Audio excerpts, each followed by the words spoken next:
All right, well, thank you. You know, obviously it's been a long season for Mike Pettin, so we should probably forgive him a convoluted answer to a simple question.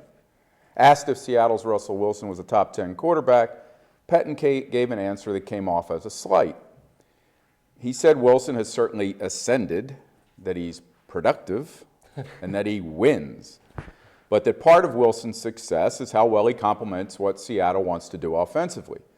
Wilson happens to be coming off a 4-game stretch in which he's thrown 16 touchdown passes with no interceptions for a passer rating of 145.9 on the average. Because Pettin didn't go all Lou Holtz over Wilson, slobbering him with compliments, and because Pettin has lost 15 of his last 18 games and looks overmatched, the head coach's words have brought a predictable reaction.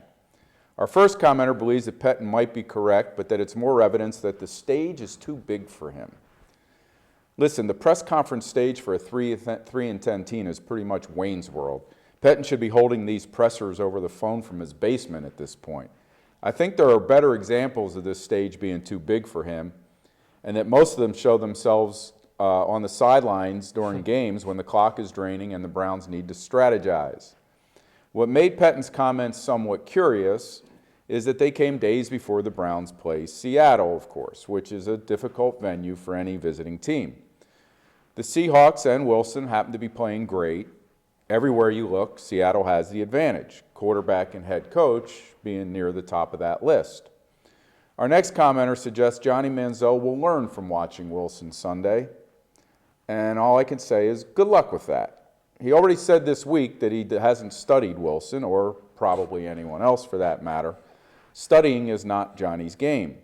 The comment goes on to say that Pettin probably won't learn from Pete Carroll. Listen, as a Browns fan, you should want Johnny looking at his Surface tablet between possessions, and you should want Pettin keeping his eyes on the clock.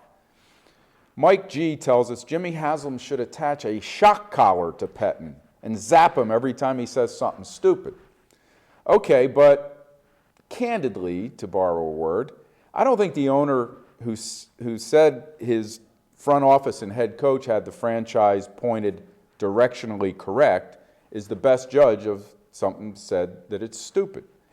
Pettin came around to saying Wilson belongs in the next group of quarterbacks outside the top 3 or 4. The easier answer for him would have been to say yes, top 10, because that's really what he ended up saying.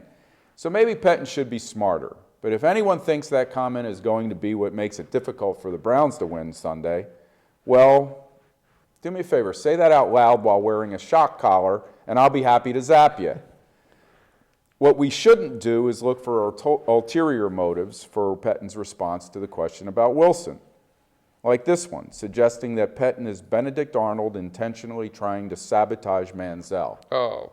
Unless, did you hear Fedor over there? Jeez. Unless that's a joke. I hope it is. I mean, think about it. When exactly has Johnny needed anybody else to sabotage Johnny, guys?